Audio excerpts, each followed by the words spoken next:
All right, hello everyone. Thank you so much for tuning in to this episode of the Geek Garage podcast. I'm your host, David Dassaw, and joined with me today is the lovely, the wonderful, the sensual Mr. Winter. How you doing, Winter? I am so tired.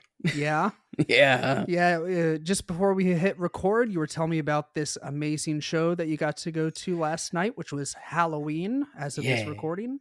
Yeah. It was a good time. Yeah, But unfortunately, it was last minute planned that I was going to go, and right. I took yesterday off. Okay. I should have taken today or tomorrow off. Yeah, that's really the thing. Like when you become an adult, it's not about the day of the event, it's the day after. Uh-huh. That's what's really important. Rest Um, days are so important. they are. You got to give yourself a bit of a respite. I went to the When We Were Young festival, not a flex, or maybe like a half flex, I Flex. Own guess. it. Yeah. Flex. I still have no idea how I lucked into that situation. One of my friends got incredibly lucky.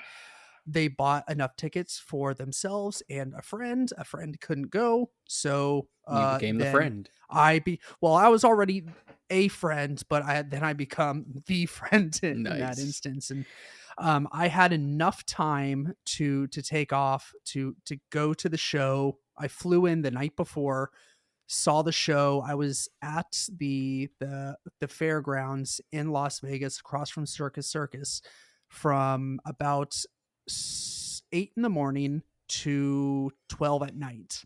That was when My Chemical Romance wrapped up, and it's to say it was incredible would be an insult and an understatement to Mm. to that whole thing. It's God. is That's a hella fair. Yeah.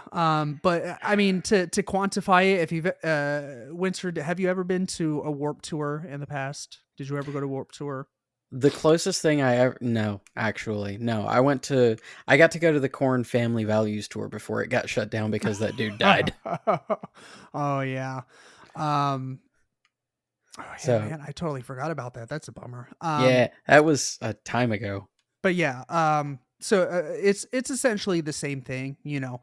You got multiple stages, lots of bands.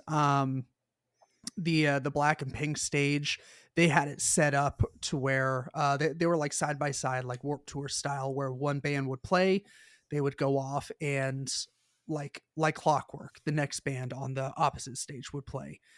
And then you had these striped and checkered stages where those bands like all day were set to like 30-minute sets, like all day long. Didn't matter who, you know, where they were in the band lineup. Jesus. But the black and pink stage, the further you got into the evening, the longer the sets got. So like, you know, they started at 30 minutes, got to 40, 45, and then by the time Paramore and My Chemical Romance played, it was hour and a half sets. Oh, So but I got to yeah, I did get to see everyone that I wanted to, which was awesome. I got to see Dance Gavin Dance and Ice Nine Kills and the Starting nice. Line, which I never thought I'd be able to see again in my entire life because they haven't been a band in a long time. Hell yeah. And so that That's was awesome. most people's reaction to when MCR said they were coming back. Yeah. I cannot. What I cannot quantify is the amount of people that showed up for for that band. Like it was indescribable. Like I mean, just singing along to 60,000 of our closest friends to the Black Parade Uh, is it will be an unforgettable experience. I almost went to the show in Florida and I had to say no. I Yeah. had those tickets for 3 years and I was just like, I am Oh yeah. not going to make that drive and I am not paying that much for a ticket, for a plane ticket. So I had to Yeah. eat that one for Yes. now. Speaking of expensive tickets, I barely managed to snag some for Blink 182 here in Nashville. Oh, Barely. Like I didn't think I was going to get any for a second there. Yeah, that was yeah, that's I mean it's that's been a meme for a couple weeks now. so we don't have to discuss that. Just, yeah, everyone knows they went on sale and then they sold out immediately because it's Blink 182. And, Yeah, you know, of course.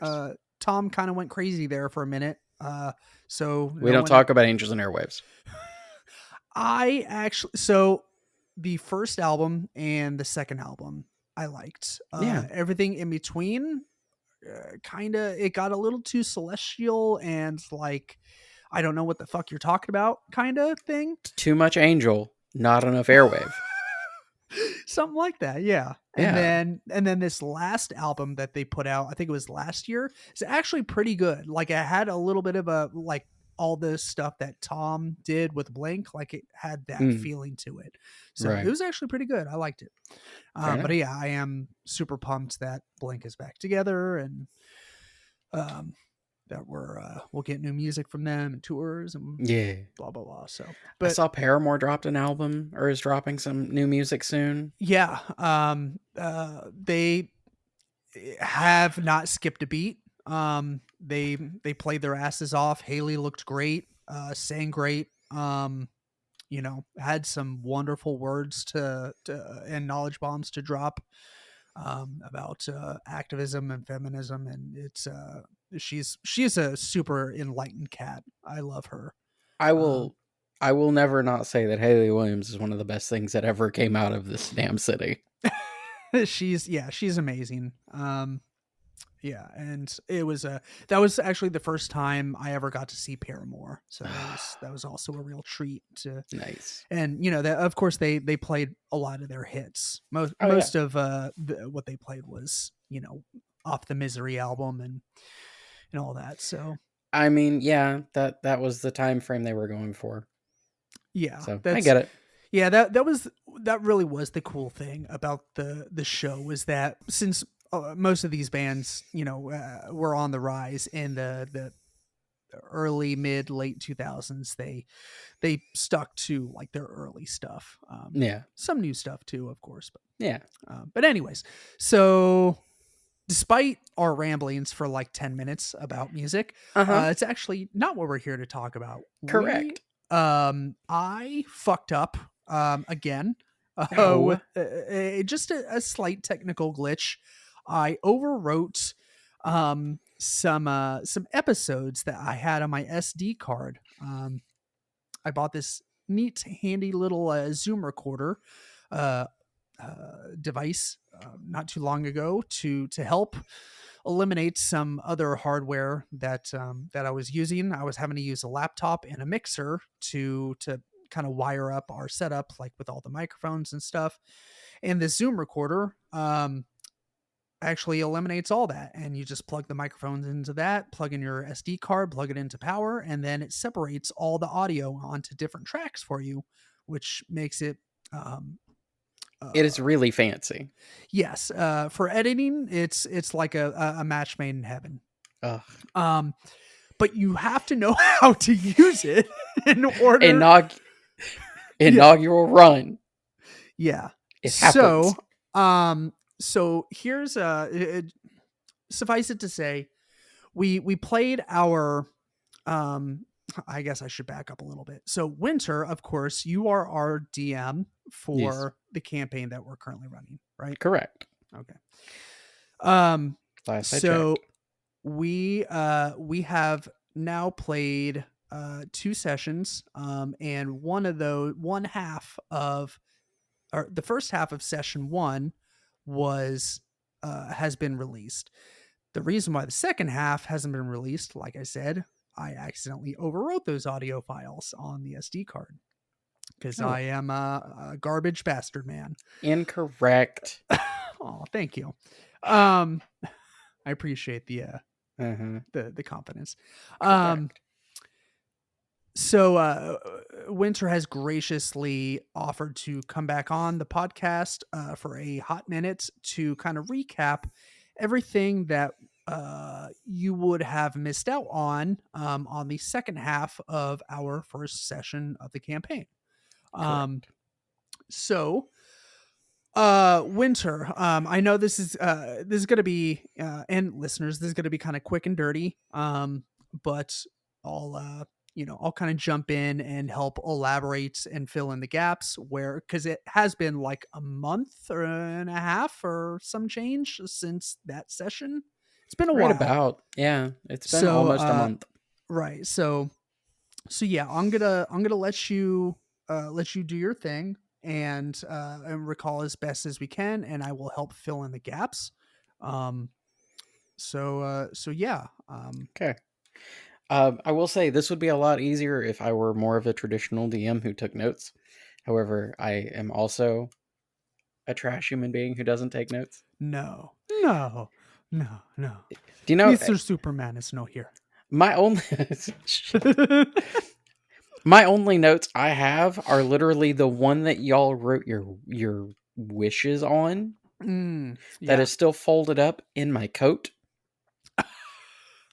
it's an excellent filing system. It, Correct. it resembles my filing system. There's a reason you can't see my desk. Yeah, Um same. yeah. But from what I can remember, around the point that it would have cut off, um we finished our break right about the time um that you all had managed to rescue the dragonfly, or managed to catch the rogue dragonfly and save the carnival patron, the rider, the dwarf Right. dude, Yes. whose Yeah. name you didn't ask or anything like that, because Percival was so fixated on whether or not Red was around, Oh my because god. because Northwind is the one who runs the dragonflies, Hmm. the big tree guy. Yeah. Percival, Mr. Percival Enos, he is hyper fixated on that vest of that He's squirrel. he's gonna have a hard time considering what happened at the end of session 2. That's not going to happen now. So Yeah. we'll see. Yeah, we'll see what happens. Please feel free to punish him in the game as much as you need to. I You heard it fucking here loved, first. like, I think that happened in the second session. So that has obviously hasn't been released yet, but like it took me a second but to realize what was happening. But like he kept on like badgering about the vest and just Mm-hmm. about Red. And I was like, and you were like, all right, give me a roll for something. And I was like, oh, that sounded bad. Is that like an end game punishment? Holy shit, I love this game. Yes, yes, it was. Oh my I can. god. Yeah. One of my favorite things is absolutely being in that position of, oh, you're gonna keep fucking around. You're gonna find out. You will hit the finding out phase of your experiment. I love it.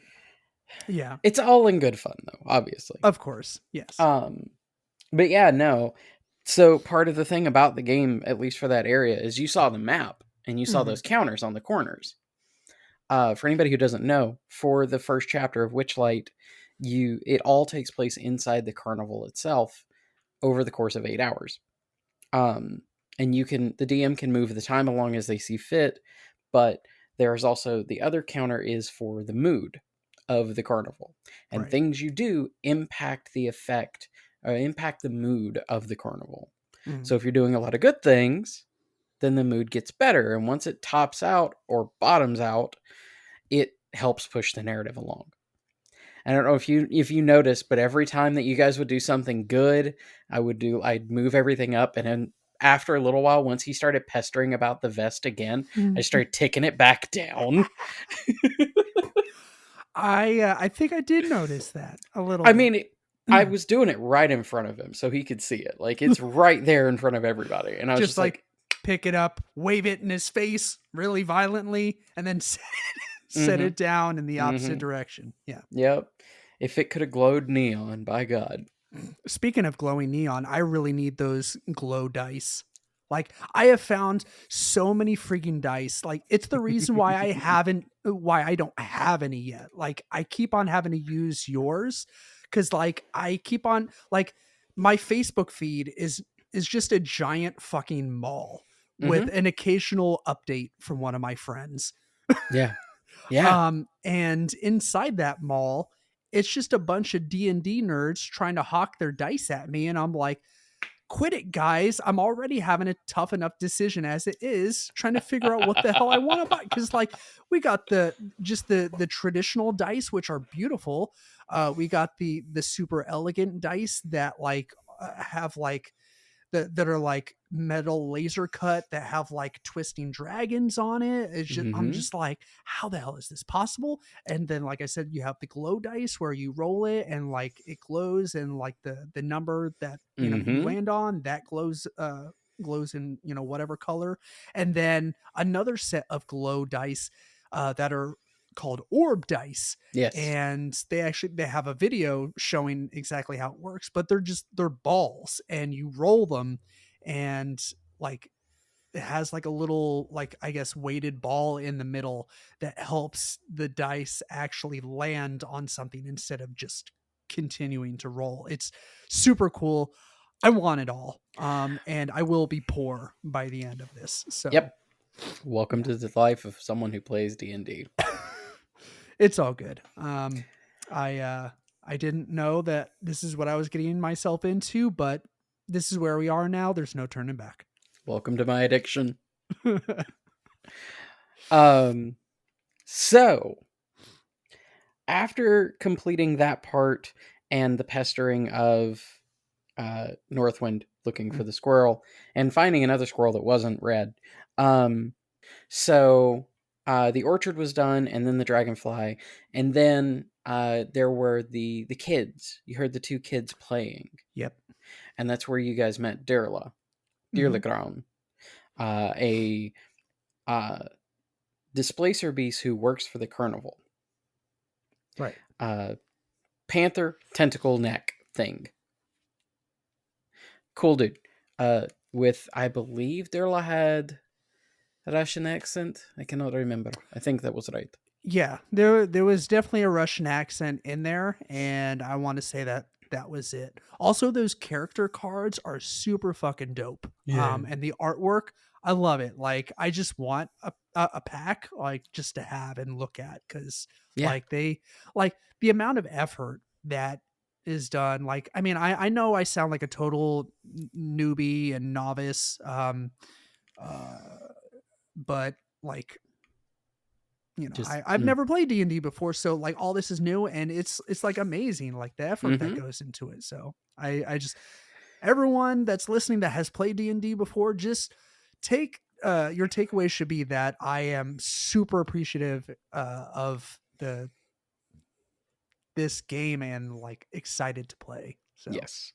yeah. I will say, um, when D&D was obtained by Wizards of the Coast, Hmm.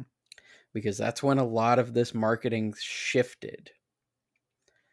The amount of diversity in the products that they make and the markets that they project this stuff out to Hmm. grew so much. Really. Yes. Like before Wizards got a hold of it, it was very much like D&D 1 was small like printed books that were like this big Hmm. and hand drawn, really bad looking stuff, and then AD&D and all of that. Once it got into the once the big boys got a hold of it and said, "Here, have this Hasbro money," shit just never looked back. That's what's up. I mean, Yeah, you got to walk before you can run, right? yeah, correct. So Um, it's just so nice. Okay, so we you got to meet Dirla. At which point one of the kids reached inside the lost and found tent or wagon, which is where he was keeping an eye on these kids. Um, and this kid found a like orb, like a little mirrory ball. right. And on seeing that, Dirla snapped at the kid, grabbed for the ball with the tentacle, scared the kid. You guys had to go chase down the kid. Proceeded to do that. Um, And upon coming back with the kid, there was a little bit of backstory as to where the ball came from, who it belonged to, which would be Darla's cub, Star, Right. who has been missing for a blank amount of time. Right. At which point, Mara Jade was the one who said that that she would go and look for Star. If they found Star, that they would tell Star. You guys would tell Star, "Hey, we'll bring you home if we can find you." Mm-hmm. And was given the orb. I feel like Mara Jade has gotten a hang of this game a lot quicker So than, like, rightfully she should have. Like my wife, I don't know what the hell I did to deserve this woman, but like she's so fucking smart, and like she really knows how to like think outside the box when is necessary. And she's like she'll come up and like ask like a question. I'm like, mm-hmm. who said you could ask a question like that? And then Winter's Mm-hmm. like, it's very open ended. You can ask as many questions or whatever questions that you like. And I'm like, Oh. and I'm just like, my head is like the dude. It's like the opening scene from Scanners where I just, it's like, where I'm just like, there are no rules. Pretty much. Yeah, that's like the biggest thing, or one of the biggest things that, or hurdles that I've had to overcome with this is just adapting to the fact that it is such a like a an open world, Mm-hmm. open everything concepts Mm-hmm. like that. I don't want to say that there's no rules because obviously there's rules, but like it's just so open ended. And I'm not used to playing games with that loose of a structure. In the words of my favorite fictional quartermaster, really more like guidelines. Mm-hmm. Captain Barbosa, right? No, I was talking about Gibbs before Barbosa. Oh, yeah, that's right. Don't they both Oh, say that that it line? gets said like 7 times. Yeah, that's right. I think like But every fucking one in that franchise says that line. oh, I absolutely. I need But to revisit that franchise, by the way. Those were some good so movies. good. Well, the Yeah. first so many. That's a different topic, but like I don't know. Uh-huh.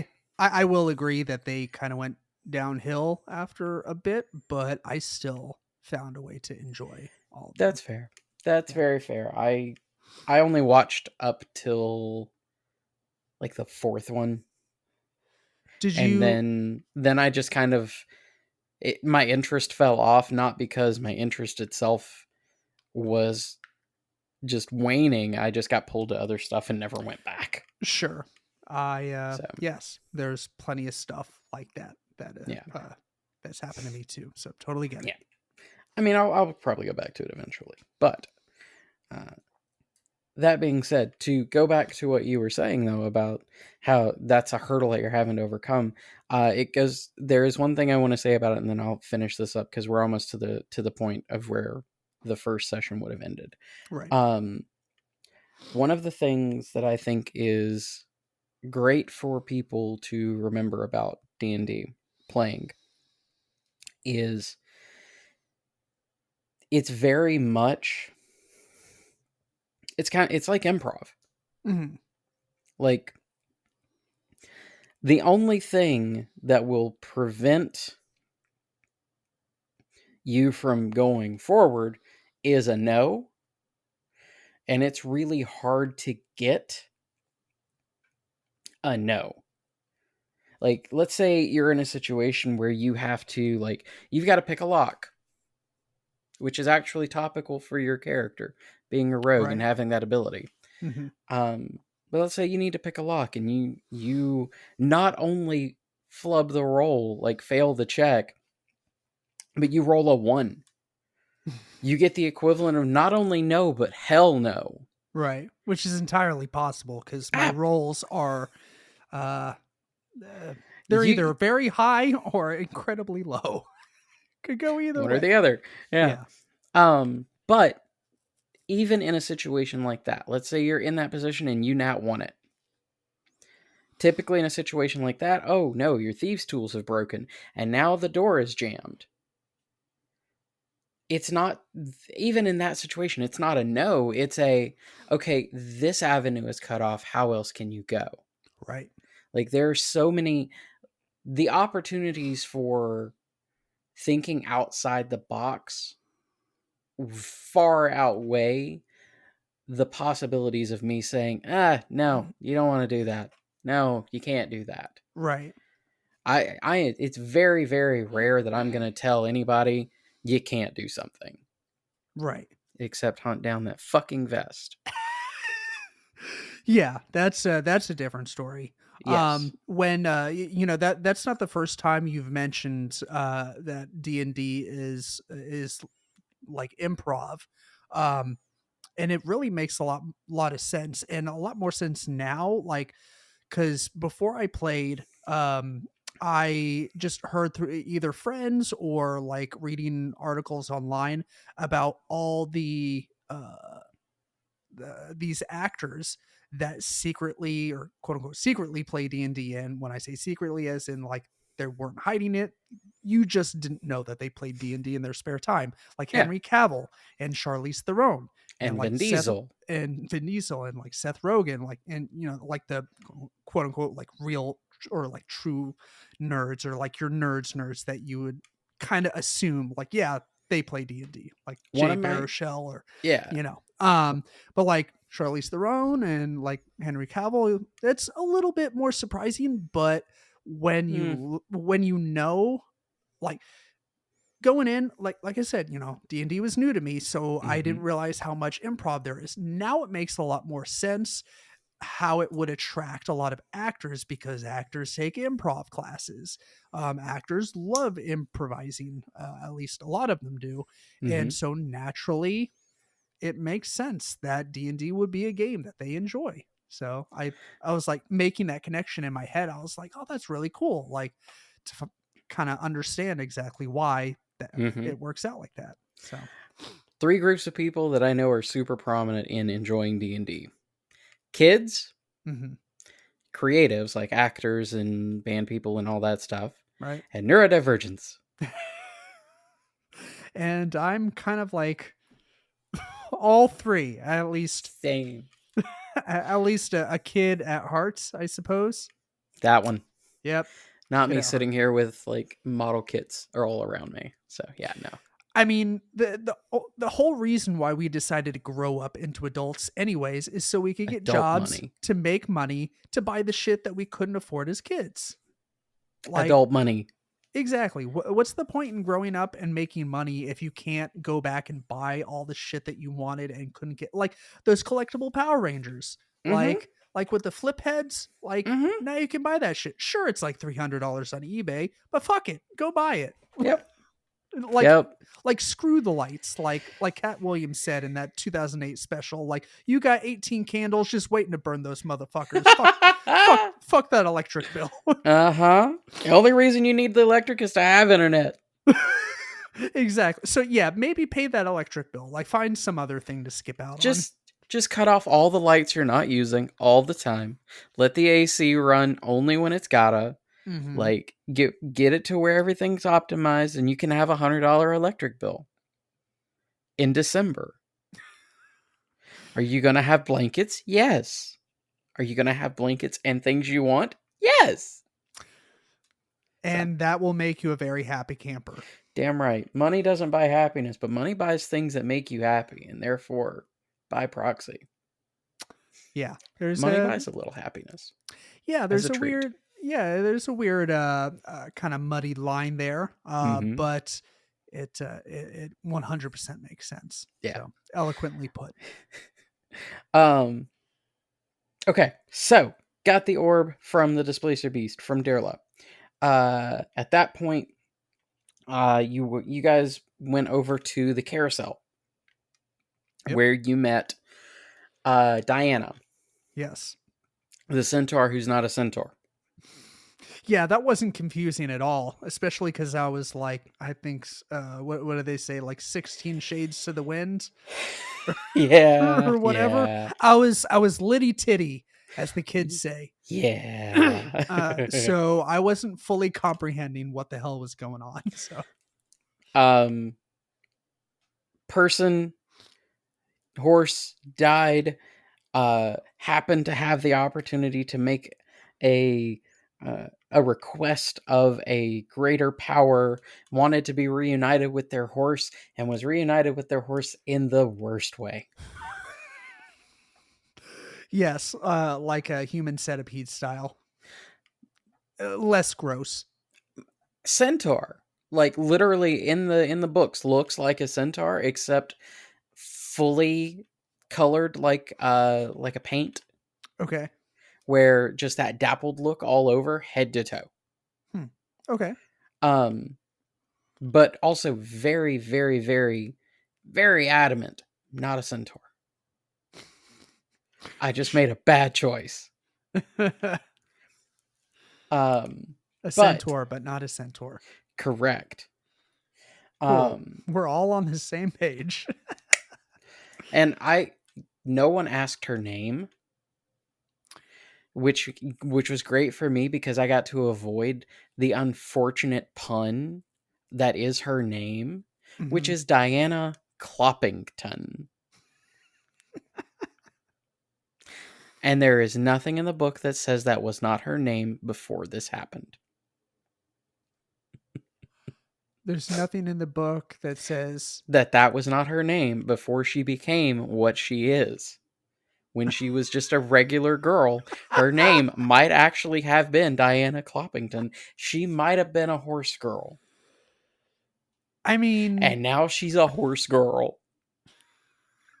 well, I mean, it kind of makes sense, right? Like, isn't that the way that last names were kind of formed to begin with? Like, people with the last name of Smith were most likely blacksmiths, like a long time, Mm-hmm. and descended from blacksmiths.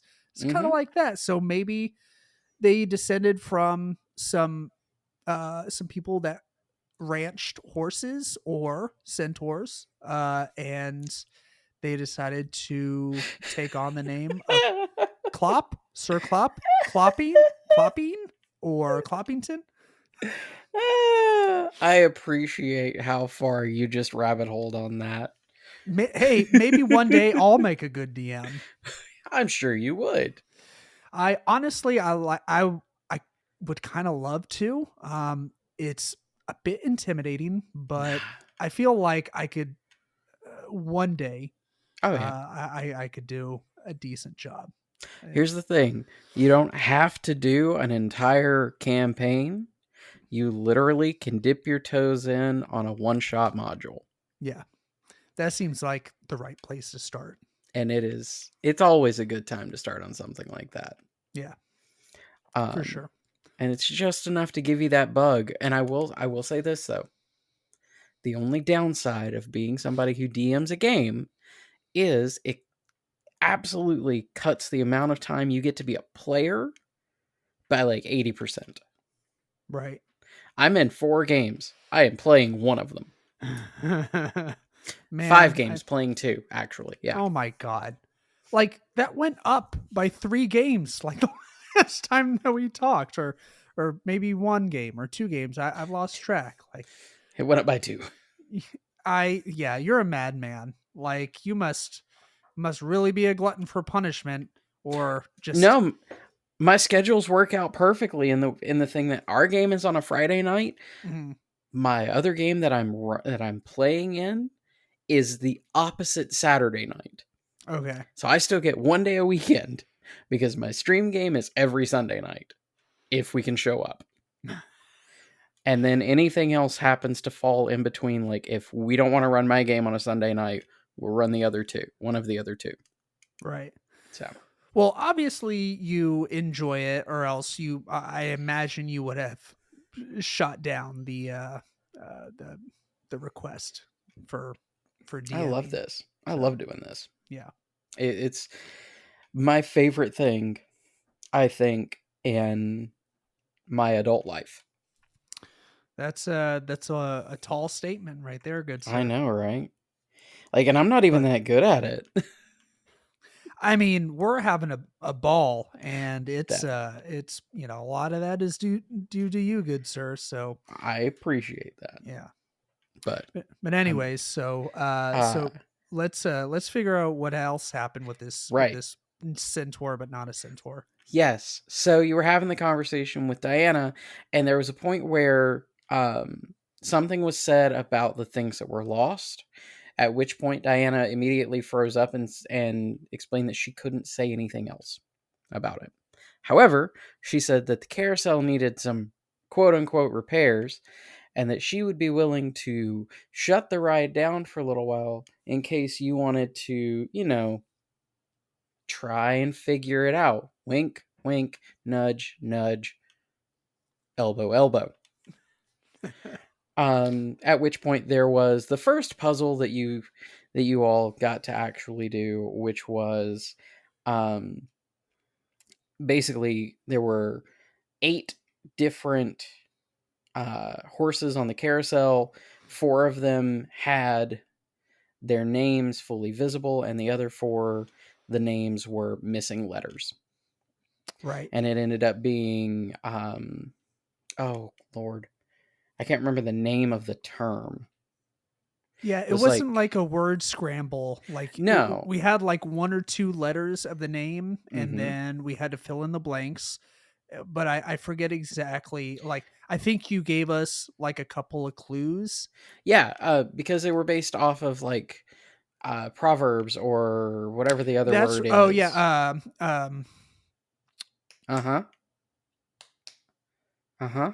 That thing. You were thinking of something, and then I feel like I said proverbs, and you pointed at me. You're like, "That's what I was thinking of," Yes, like because it was things like a Rolling Stone gathers no moss, and right, fortune favors the bold, right. things like that. Get That out of the kitchen if you can't stay in the woods. Uh, I don't think that was one, but you were on the right track. it always makes me think of the scene from from Boondock Saints where he's like, "Why don't you make like a tree and get the fuck out of here?"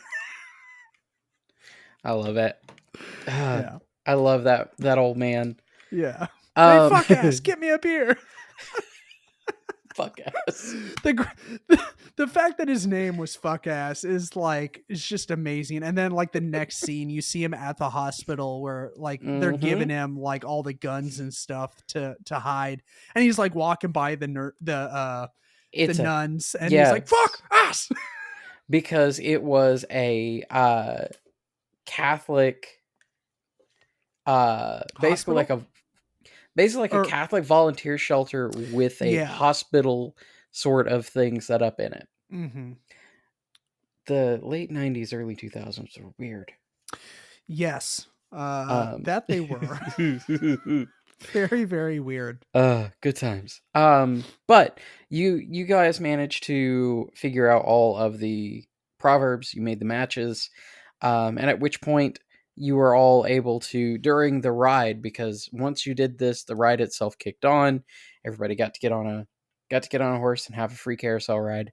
But while the ride was going, each of you were given 3 pieces of information Right. relative to the thing that you lost, as in who had it, where they were, and a flaw or weakness that they have. Right. Um, but they were very abstract, to the point where I will say there's a good 10 minutes of session 2 at the beginning. Mm-hmm.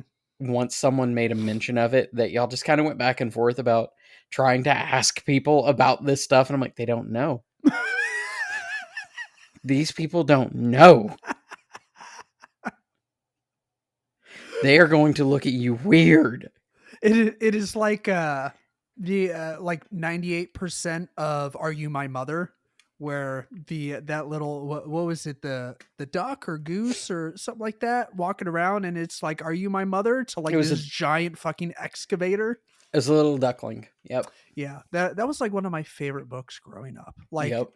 that part in the book where it's like talking to the excavator, and like the excavator takes up like a 2 pages worth of space. Like for some reason that always kind of freaked me out a little bit, Mm-hmm. but like I think that's where my love of horror movies really first started, was like the demented imagination of Dr. Seuss. Uh, That's or I don't fair. know, I can't remember if he wrote that book or I not. don't think he did, but I still don't. Oh God. No, oh, Mm. I mean, I love Dr. Seuss as well, like Green Mm-hmm. Eggs and Ham. Like every fucking night, I made my mom Mm. read that shit to me. So, but Fair. yeah, but yes, that is probably where my demented brain first latched onto the horror genre and was like, "Ooh, I like shit that messes with my head." Fair enough. Yeah. Um. So at that point was where you guys got off the ride, and got to collect yourselves and communicate amongst each other about what had happened, what you all had heard, and that was where we had technically ended the session. Well, Winter, since this has turned more into a full-fledged episode of the podcast rather than just like a, hey, this is kind of sort of an episode, but more of like a recap of what was supposed to be a D&D episode. Um, since that's the case, I know you, I can't remember exactly how much of the podcast you have listened to, but just in case, for every episode, aside from the D&D ones, obviously, we do a segment called Shit That Doesn't Suck. Okay. And you basically pick one, two, three, seven things that you have watched, read, listened to, whatever, anything that you'd like to recommend that you have consumed in media form here lately. Most of the time we do movies or TV shows. Sometimes we do books or audiobooks. It's just whatever your heart desires. But it's like I said, it's called Shit That Doesn't Suck. You Fair make a enough. recommendation to or recommendations to our listeners, Okay. and then we piece out this bitch. Sweet.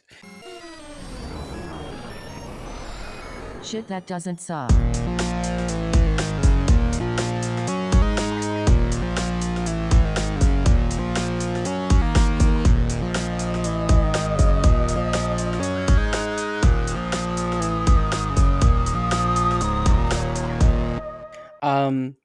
Seeing as how it's on my mind, I'm gonna go with music.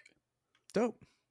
And I will give you two bands that one is the one that I saw last night, and the other is one who their information is currently sitting on my wall.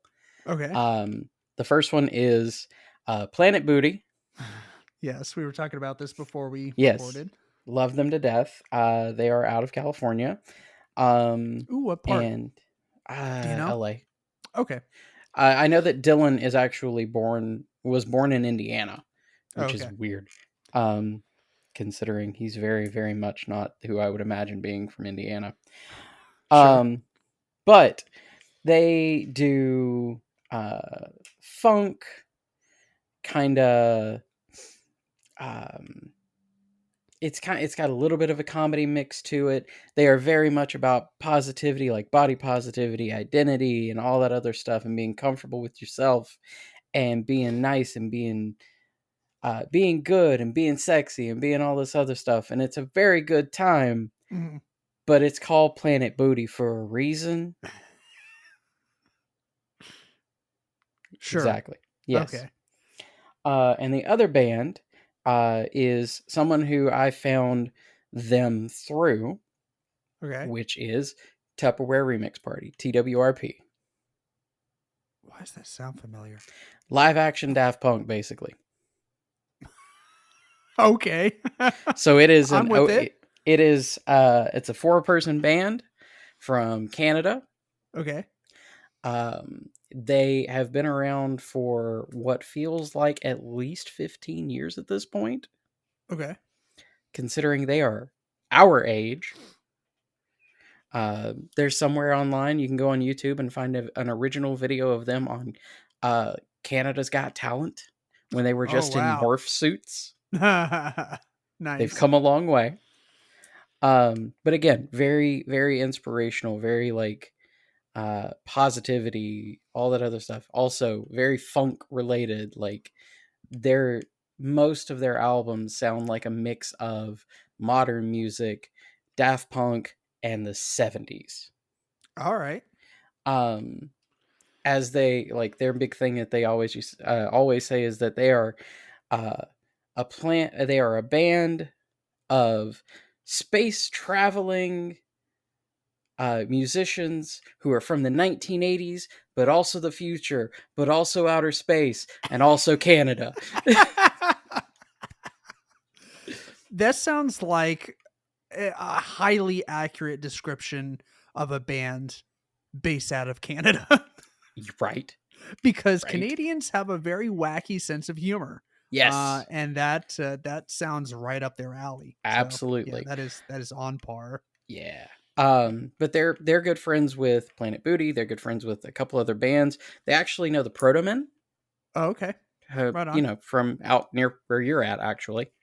Sure. Um, like that was the first time I ever saw them live. Was they did a show at Exit or no, at it wasn't Exit. It was Marathon, I think. Okay, Yeah, it was Marathon. It was Protomen and Twerp together, and it was so good.